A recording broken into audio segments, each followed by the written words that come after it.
Good evening, ladies and gentlemen. How are we getting on? So, Fallout Worlds. Your world, your rules. This is huge.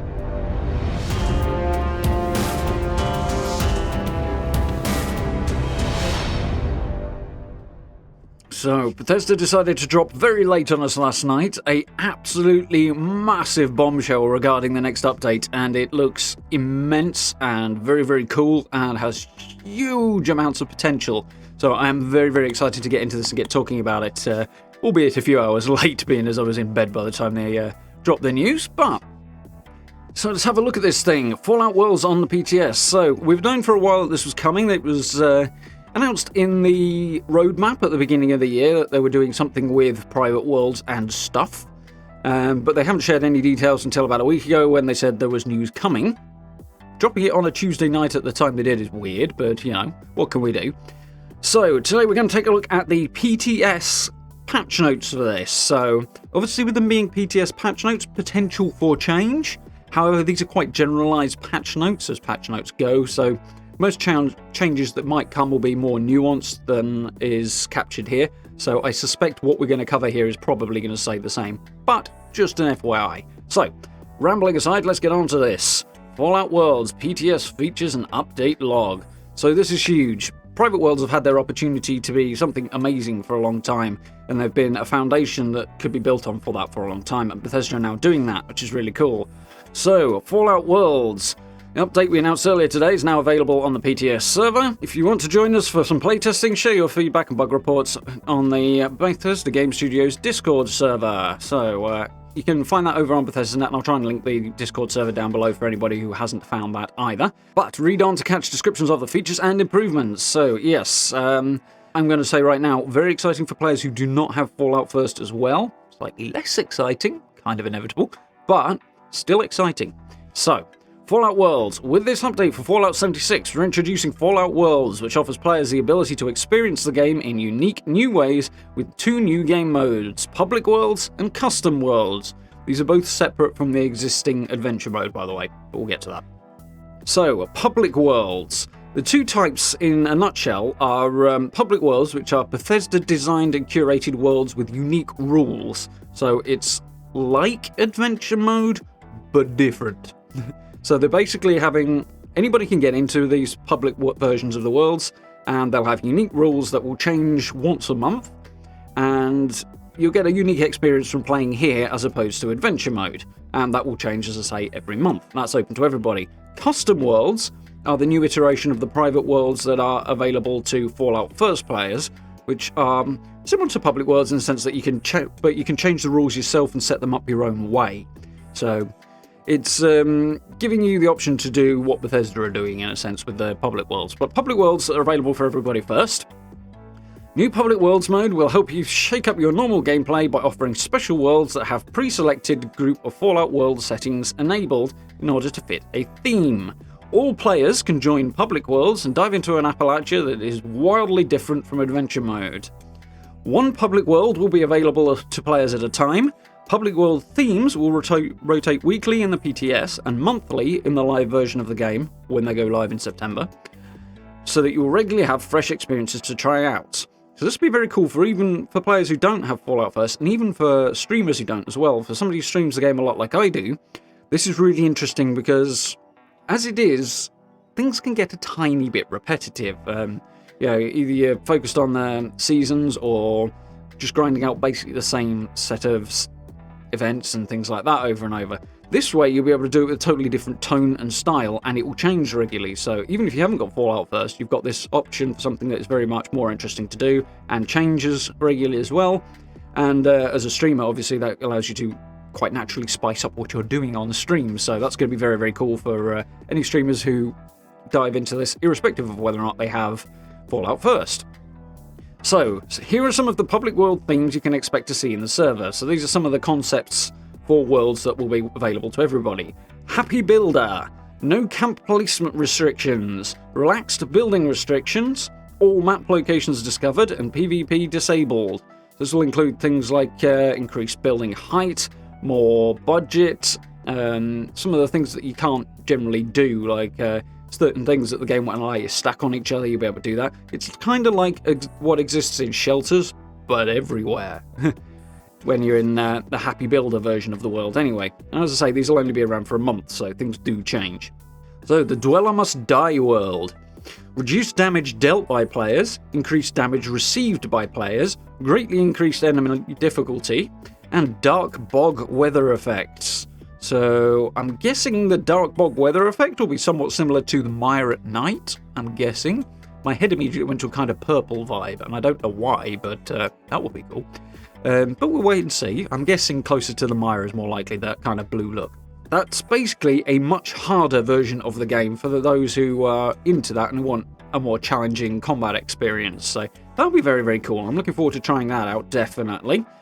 So, Butcher's Delight is kind of the opposite of this. It's infinite ammo and no AP costs.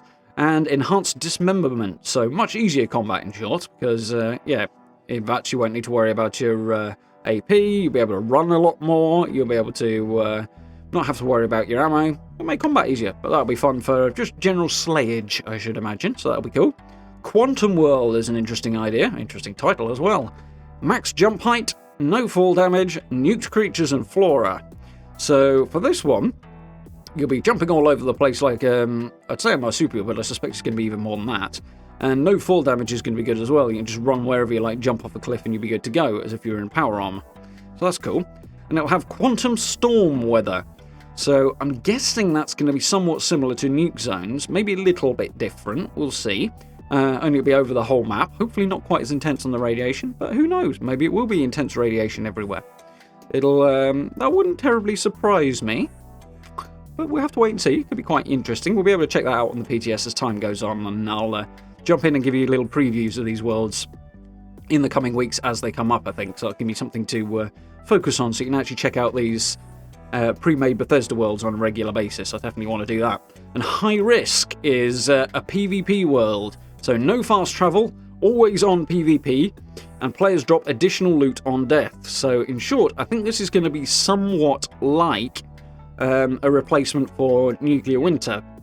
Not a permanent thing, because one of the reasons we know Nuclear Winter is being closed down is because even at its best, a lot of people were falling off from it and not that into it, which is not surprising given the single-player PvE, RPG elements, the history of Fallout, so you'd kind of expect that. But this allows them to have that option that will come and go as and when, that everybody can jump into and try out that PvP. And for those who missed survival mode back in the day, it's going to be kind of like that, except without the fast travel. So back with survival mode, one of the big issues was places like train stations that people fast travel to very, very regularly used to get camped, and then people would just get slaughtered immediately upon arrival. That won't be a problem here because you won't be able to fast travel there in the first place. They'll be more dangerous because you're more likely to run into other players there, of course. But, yeah, very, very interesting idea. And this additional loot dropped on death thing is something I'm curious about. I'm not sure what the ins and outs are on that. It might involve losing more stuff. It might not. It might be that it rolls random drops. I don't know. They haven't specified. We'll see as time goes on. It is worth mentioning, though, there is something coming up here that will make this seem less onerous to those who are worried about that. So bear with me on that. There's a very cool point coming up on this. So after you've tried out a few public worlds, let us know what you think by sharing your feedback with us on the PTS channels in the Bethesda Game Studios Discord server. There's actually links here to that. And I'll link them again down below if you want for those. So you can head to the article if you need to find them there. So, custom worlds. This is the one focused towards Fallout First players, and it's certainly going to massively ramp up the value proposition of Fallout First, I think, and particularly the private worlds part of that. So that's really, really cool. Players with active Fallout First memberships can now choose the custom worlds option from the play menu to create a new type of private world where they can tweak and adjust a variety of different settings to create an Appalachia that is tailored to their liking. And I should say, this is in addition to the existing private world setup. As it is, private worlds are just your own adventure mode that other people can't get in. That's going to still be there. This is on top of that, which is really, really cool. So, to create a custom world, click play from the main menu, as usual. Select custom world, and then hit select world templates. While creating your custom world, you can choose them from a broad array of customization settings and let your imagination run wild with the possibilities. Here are some of the options at your disposal. Workshop. Build in previously restricted areas. Ooh, Ooh, that will be cool. Disable the need for electricity. That would be convenient. Increase your camp budget and build height. Relax building restrictions. Disable item collision, and more. So that particular setup will be fantastic for builders. For me, I'll probably use it, but I won't make it a frequent thing because not everybody has Fallout First. Even with this, I suspect more people will go for Fallout First with this, but not everybody will. So I don't want to always build things that shut out people who don't have Fallout First players. So I won't do this too often. I'll do it on occasion for a unique build here and there. One good thing is that with the building version of the public worlds, the ones we were talking about before, that will allow you to access many of these features. So I might do those more unique builds in those public worlds so that people can at least jump in when that's available and do those builds if they want to. So yeah, we'll try and avoid making this too restrictive and avoid locking out people who don't have Fallout First. But it's an interesting idea for those who want to go wild with building. That's really, really cool, especially as you can do it outside shelters. So combat options include infinite enemy spawns. That's interesting. Not sure if that just means more enemies in the usual locations or the map's just gonna fill with them. Either or. You can have fun with that. Alter PvP rules, so you can set up your own PvP worlds with your own rules and restrictions as you may like, which will appeal to those hardcore PvP players I think that can really set up their own experience and dial that in. So that's quite cool for those guys. Adjust enemy difficulty. Cool. Give yourself infinite ammo if you really want. Change item durability and more. So if you want infinite ammo and no item condition damage, you can just run around and slay without having to worry about that. That's an option if you're a Fallout First player. So general options. Disable fast travel or make it free. Choose special weather effects, including rad storms and nuke zones, as well as new weather effects like the quantum storm and the dark bog. So these look like they might be entirely new things that we were talking about before, so that's really cool. Definitely up for that. Make a unique experience there. You can add filters for a unique view of Appalachia.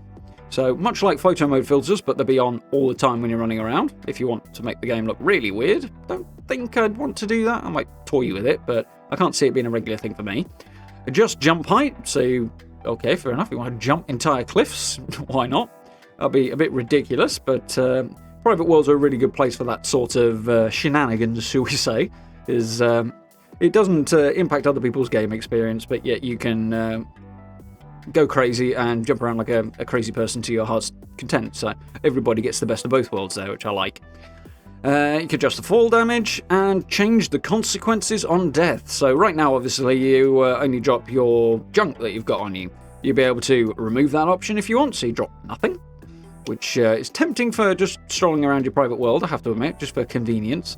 Or you can go the other direction and make it so you might lose something more valuable if you want a more dangerous experience. And you could presumably combine these with other things, I would think, so that you can really dial in that unique experience, which would be very, very cool. So, big caveat here. Please note, some settings in custom worlds may impact your game's client performance. However, you're still free to use them, and you can always enable or disable them again as needed.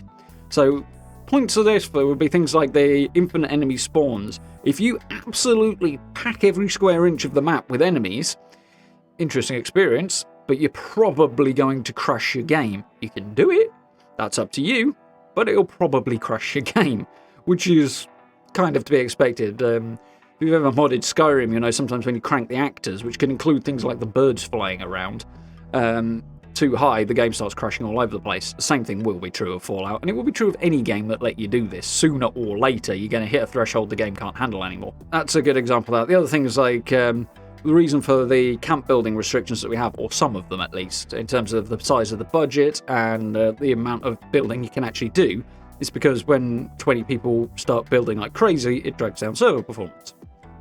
So again, if you allow this, and then you've got 8 people building humongous city-sized camps, your server's probably going to suffer for it. So those who were doing such things with Fallout 4 will probably remember what that looked like as well, so something to bear in mind. Currently, you can save a custom world you've created in one of 3 available slots, and you can select one of them and set it as your active custom world. So you can save unique setups and just jump back into it anytime you like, which is really cool. You can edit your custom worlds after you finish creating them, so even if you filled all 3 custom world slots, you can still change them up if you want. That makes a lot of sense. You'd assume that would be the thing. If you're not currently a Fallout First member, don't worry, you can still join your friends in a Fallout First member's custom world while they're online. So like with the private worlds now, you can join your Fallout First owning friends if you so desire, without having to own Fallout First. Of course, when they log out, you'll get a couple of minutes warning and then it'll boot you too. But, as is, that's about what you'd expect. And it's giving access to that to people who haven't paid for it is reasonably generous on Bethesda's part, and always has been, in my opinion. So that's cool. So, I said that we were going to get to an interesting thing regarding things that you might drop with the PvP worlds and stuff like that, and that is the character progression thing here. One of my big concerns when I first read this was that it might end up being a bit pay to win, in that Fallout First players might be able to ramp up the settings so that they can just harvest a bajillion legendary enemies and speed up the grind, basically, which they can do, I think. But here's the big caveat. The progress each of your characters make in public or custom worlds is specific to those worlds and is completely separate from adventure mode. So even if you do get that killer gear in a public world or in your own custom private world, you will not be able to take it into adventure mode. Much like the way that PTS currently works. If you look at the last PTS, for example, is a good example, where legendary crafting was being tested prior to its launch. Bethesda gave us 5,000 legendary cores per character so that we could test the system, which meant you could potentially end up with perfect rolls on all of your armor and all of your weapons, but you weren't able to take them into the live game. They were gone when the PTS closed, and obviously if you logged into the live game, they didn't come with you. So the same principle will apply here. So if you end up with a ridiculously OP character, you won't be able to take it into adventure mode and then disadvantage other players. So it eliminates that potential pay-to-win angle outside of a very narrow section of just that world, which I know is not going to be to everybody's taste and some people are going to be disappointed by. I think it's the right call. It bounces off that thing and avoids, as I say, it being a pay-to-win thing. So I know that's not going to be to everybody's taste, but I think it's a good choice. It also means for those who are a little more on the fence about going into, say, the PvP-orientated public version of the worlds, the stuff you lose in there might be somewhat onerous in that world, but to make it more dangerous and more interesting in a PvP sense. But if you then go back to adventure mode, you've lost nothing. So it gives you more reasons to try it out with less to lose in a sense, I suppose. So I think that's a really, really good balance and a really good way of doing it. Not perfect, but I think it's a good shout. So you can clone your adventure mode character for use in a public or custom world at any time and have up to 5 Fallout world characters at a time. So basically you can duplicate your characters if you want, or you can start from scratch if you want, either or, and you get 5 new slots for new characters that are only available in these public or custom worlds. So worth remembering. Exactly whether or not you'll be able to take a character between public worlds and custom worlds and back and forward, I don't know. It's not clear here.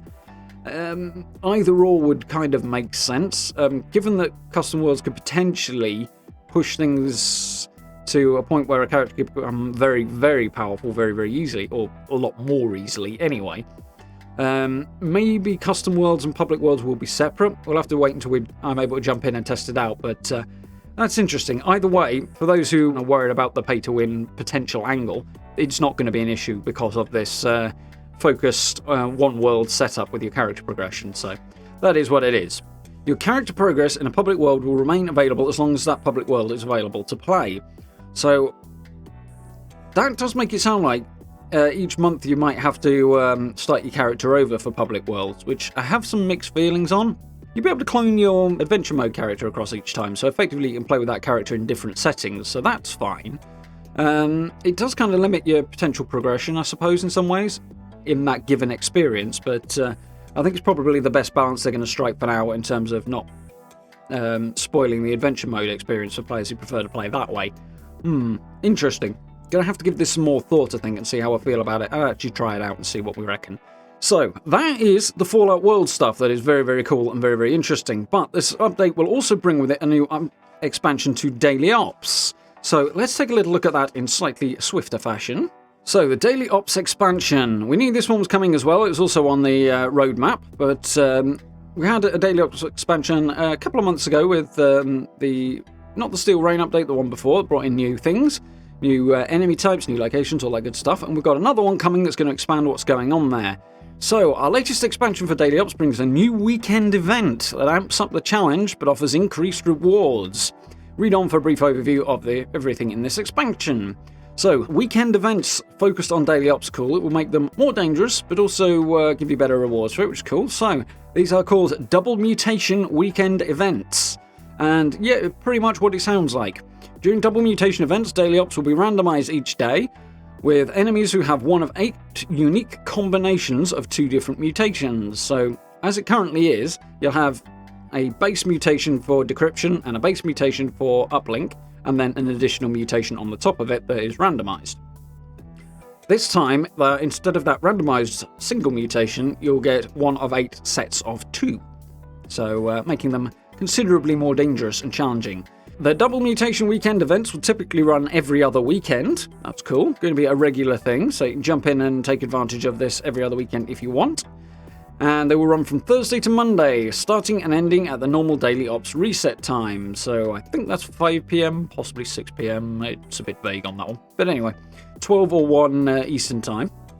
But the usual time anyway. In the PTS, double mutations are currently set to remain active for the duration of the playtesting phase. While Double Mutation event is active, daring adventurers who are willing to delve into Daily Ops will earn the following increased rewards. I really wish they wouldn't put together really annoying sentences like that. It's fun, but it's also bloody annoying to read. So, the rewards. 2 to 6 legendary cores for the first and all subsequent Elder tier completions. So at the moment, you don't get quite as many legendary cores as that, and you only get them the first time you hit Elder. You can't rerun Elder rank and get legendary cores over and over. You have to wait until it resets. With this one, you'll be able to do it as many times as you like during these events, and get more cores for it, so that's cool.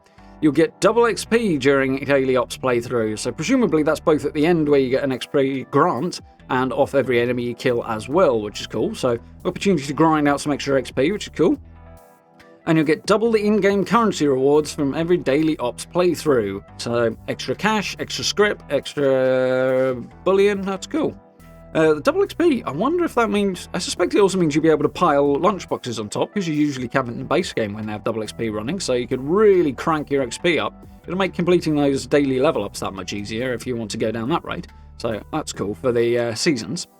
So, double the danger. The full list of potential mutations that enemies can sport during these new weekend events, so that you can know what you're up against. So there's some interesting stuff here. Some of them are not too terrible, some of them are going to be hard.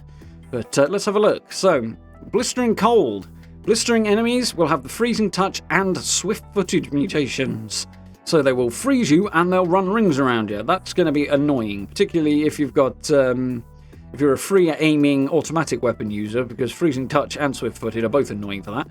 But yeah, that's going to be a hard one. Chilling Mend. So chilling enemies will be the title the enemy will have the freezing touch and the group regeneration mutations. So if you're doing less damage because your fire rate falls because you're frozen, they'll be healing it as they go, so that's going to be hard.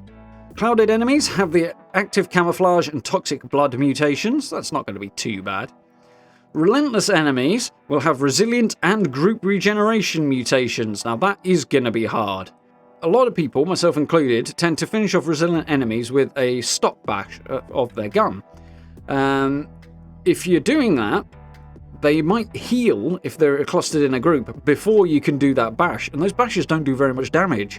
So you could find that they heal past the point that your bash is able to kill them. So that could make them very, very tough. I imagine those will stack up to be quite a lot more complex to deal with than they currently are, so that's going to be an interesting experience. Again, it's just a weekend thing, and it's every other weekend, so not too terrible. So Stinging Frost. Stinging enemies have freezing touch and toxic blood mutations, so that'll make it harder for you to get out of the toxic pools if you're frozen. Swift Stalker. Stalking enemies have active camouflage and swift mutations, so they'll be running around really quickly and they'll be invisible, so that'll make them very hard to catch up. If you get that on decryption, you're probably screwed, especially if you're trying to solo it. Unstable enemies combine volatile and swift-footed, so they'll run around really quickly and blow up more. Again, not too bad, but just harder to hit.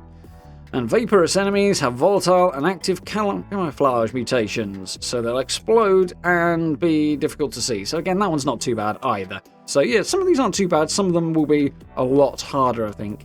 Obviously, these are just going to be every other weekend for this event, and it'll be one of 8, so you won't be overburdened with these particular combinations. So if you have one that is particularly bad for your character, chances are you won't be seeing it again for a while after you've seen it once. So we're looking at a 16-week cycle, potentially, at best. It may be that it just bounces between 2, so hopefully they'll avoid that happening in their setup of it, but so it shouldn't be too horrific that way.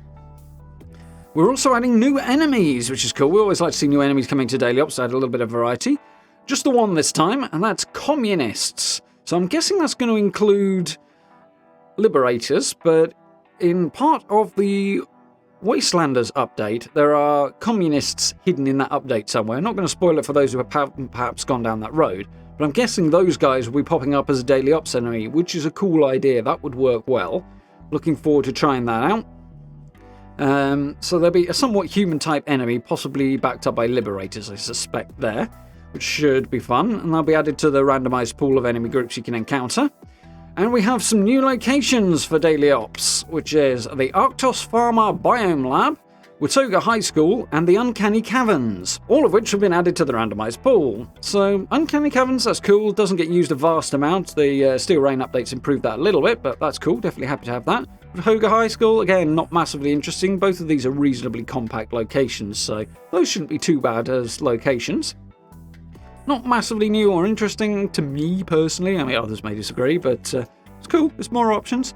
The Arctos Pharma Biome Lab is one I'm really happy to see getting more use. As it is, it just gets used in the one event that doesn't get run all that often because it requires such a big group for high tier of success. But having more excuses to go down there and experience that location is really, really cool because it's gorgeous. In my personal opinion, it's one of the best looking areas of the game. So the fact it's underused is kind of sad, I think. So having more occasions to be in there and doing more things is really, really welcome. I think that's really, really good. It'll probably be quite hard for decryption, that one, I imagine, as it's quite spread out. But an uplink, that could be a little difficult as well, because the run between various markers could be sizable. But I can imagine that'll be quite a hard location, but it'll be a cool one to explore a bit more as well, so happy about that. And we also have some new rewards going in September when this goes live, which include Arctic Marine Armor, which is a new set of armor. Not too sold on the style. Arctic armor doesn't really fit in Appalachia, to be honest. It would if they did a snow-covered version of the world. That would be quite cool, but otherwise, it's just a new set of marine armor. I'm guessing it'll have unique attributes. We'll have to wait and see. It might be useful against freezing enemies. But that's going to be a thing to collect anyway. The mechanic's best friend pipe wrench plan, so maybe useful when heart wrencher rolls around, but I'm going to go out on a limb and guess it's going to be a troubleshooter's pipe wrench. We'll see, we'll have to wait and see on that. Soul Survivor lever action rifle, that could be potentially interesting. Lever actions are always fun, so that's cool. A black hazmat suit. Down for that, that's going to be stylish, quite snazzy. I like the sound of that, that'd be cool. I like having a collection of hazmat suits. I'd like to expand them and have them all on display in my camp, that'd be fun. And a Milet King tube to add to our collection of enemies preserved in those big green tubes. As well as some new Blood Eagle outfits, the Skull Lord outfit, helmet, and a Blood Eagle auto grenade launcher paint, which is cool. The auto grenade launcher is not a great weapon generally, but having a paint for it might make it slightly more interesting for those few people who do use it. And I don't think it has a lot of paint jobs anyway right now, if any, so that's nice. Alongside this update for Fallout 76, Vault 51 is now open for exploration in all game modes, including Adventure, and you can try it out on the BTS as well if you want. Follow the red wire to find your way inside. Ooh, interesting. And poke around to learn more about what befell the dwellers of Vault 51. So it's a new location to explore. Not entirely new because it's the lobby from Nuclear Winter. It's up in the northwest corner of the forest. So if you want to have a poke around in there, maybe you didn't get to explore everything, maybe you didn't rank up enough like me to get into all the areas, at least now you'll be able to have a poke around and find out what the lore is and what was going on there and get the bits that you might have missed. So that's very, very cool, and it just opens it up as an explorable location, which is nice. So, bit of a long one today, but we've got massive news. I'm really excited for the changes to private worlds. The public worlds and stuff like that are going to be really cool. It's going to give us a lot of options for new ways to play. It'll expand the experience, which is cool. Like the unique public version of the worlds, what are they called? Yeah, public worlds, the ones that everybody has access to, irrespective of whether or not they have Fallout first. Those are going to be fun. It means everybody gets access to at least a portion of this update. which is cool. Obviously, you'll get access to the daily op stuff as well. And it'll change it up, and with it changing every month, that's cool. And custom worlds I'll be jumping into as well, because I'll be getting Fallout First very, very soon now. Massive thank you to those individuals of the community who helped me with that one. Very much appreciated. But yeah, not going to do too much on the building side, because I don't want to shut out people who don't have access to some of this stuff. But when it pops up in public worlds, I'll probably dive in and take advantage of it then you guys can do the same thing if you want as well. So that should be cool. Definitely looking forward to this. It's going to be fun and interesting. I know the character progression thing, not being able to take your characters back from public or custom worlds to adventure mode, might upset a few people, but I think it's the best balance. There's one other thing that I forgot to mention that I'm going to cover now, and that is the mods angle. In the announcement post on Fallout.com, they mention mods vaguely, but they sort of reference it. So I think we can speculatively, with a little confidence, say that they are going to use this as the basis for future modding support. It looks like that's the way they're angling, given that it's a rare occasion that they talk directly about mods. So I'm guessing that's what they'll do. And with the limited character progression, it's going to mean that you can, eventually, when they're ready to support it, mod your custom world without having to worry about those mods negatively impacting experiences in adventure mode for other players. So I think that's going to be a lot of fun. It's going to open up a lot of interesting opportunities and add a whole different way of playing that's really going to spice things up and make life more interesting for players. For those who are high level and concerned about not having a great deal to do in terms of the end game loop, or a limited end game loop, this will give you a way of you can push up difficulties and mess around with the settings and experience things that are different. You know, put your character over there, play around in a different set of circumstances and get more out of the game and continue to expand its lifespan, which is really, really cool. So all in all, it looks promising and it looks like they've gone the right way with it. I'm really, really happy with this and very, very excited to get into it. So very, very cool, very, very hyped to try this out. As I say, in the coming weeks, they'll be rotating around the public world themes. So basically what I'm going to do is a short have a look at the world video on the PTS. I'll make sure I label it as a PTS stuff and unreleased content. So if you do want to avoid the spoilers, you'll be able to avoid those videos. You'll be able to take a look at the new world themes that are coming up on the PTS each week. So that'll give me something cool to have as a weekly piece of content for the next few weeks. So do watch out for those if you haven't already. Subs and notification bell will let you know when I upload, which has been a bit erratic the last couple of weeks with things and such, but hopefully we'll get back to a nice rhythm again. So, on that note, a massive thank you very much for watching. I do hope you found this useful and informative. I am looking forward to this. It's really, really cool. So, if you did enjoy the content, please do consider dropping subs and likes for me. I very, very much appreciate it. Down below the video as well, we have social media links, merch store, and channel memberships. If you want to keep up with what I'm doing and support the channel in that way, I hugely, hugely appreciate it. Massive thanks to everybody who has done that already. And if you get a chance, do join us for live streams as well. It looks like those are going to get even more dynamic and interesting in coming months. So, definitely hope I'll see you there, as well as, of course, other things on the side that we play as well. But for now, a massive thank you very much for watching, and I look forward to speaking to you all very, very soon.